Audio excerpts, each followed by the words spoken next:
Oke, dalam video ini gue pengen jelasin ke kalian ya, sharing tips and triknya gimana cara kalian bisa dapetin income 2 digit dari website namanya content.com. Nah, tapi sebenarnya apa sih itu content.com? Content.com itu adalah sebuah platform yang menghubungkan antara brand sama clippers. Jadi anggap ada sebuah brand, mau secara digital atau apapun itu, ya brandnya itu misal sebuah podcast gitu ya. Podcast ini kan videonya itu formatnya panjang, dan ketika video mereka itu panjang, mereka itu pengen disebarluaskan ya dengan platform yang namanya itu distribusi, melalui yang namanya itu clipping gitu. Jadi brand itu butuh yang namanya itu clippers, atau singkatnya itu short form content, konten-konten pendek namanya. Nah kita ya sebagai platform ya, yaitu content.com, itu tugasnya itu menghubungi mereka berdua. Jadi ketika ada brand yang ingin mencari clipper, kita tuh udah ada pasukan clipper ya. Dan ketika clipper ini mau cari duit dari nge-clipping, dari bikin konten-konten pendek, mereka itu bisa lewatin yang namanya itu content.com. Jadi kita ada penengah dari brand-brand ya, buat kalian yang pengen cariin clipper yang bisa potong-potongin video kalian buat usaha kalian, biar usaha kalian itu banyak yang nonton, ya bisa ke content.com. Tapi kalau kalian yaitu seorang clipper,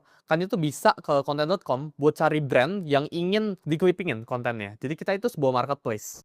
Oke, dalam video ini gue pengen jelasin ke kalian ya, sharing tips and triknya gimana cara kalian bisa dapetin income 2 digit dari website namanya content.com. Nah, tapi sebenarnya apa sih itu content.com? Content.com itu adalah sebuah platform yang menghubungkan antara brand sama clippers. Jadi anggap ada sebuah brand, mau secara digital atau apapun itu, ya brandnya itu misal sebuah podcast gitu ya. Podcast ini kan videonya itu formatnya panjang, dan ketika video mereka itu panjang, mereka itu pengen disebarluaskan ya dengan platform yang namanya itu distribusi, melalui yang namanya itu clipping gitu. Jadi brand itu butuh yang namanya itu clippers, atau singkatnya itu short form content, konten-konten pendek namanya. Nah kita ya sebagai platform ya, yaitu content.com, itu tugasnya itu menghubungi mereka berdua. Jadi ketika ada brand yang ingin mencari clipper, kita tuh udah ada pasukan clipper ya. Dan ketika clipper ini mau cari duit dari nge-clipping, dari bikin konten-konten pendek, mereka itu bisa lewatin yang namanya itu content.com. Jadi kita ada penengah dari brand-brand ya, buat kalian yang pengen cariin clipper yang bisa potong-potongin video kalian buat usaha kalian, biar usaha kalian itu banyak yang nonton, ya bisa ke content.com. Tapi kalau kalian yaitu seorang clipper,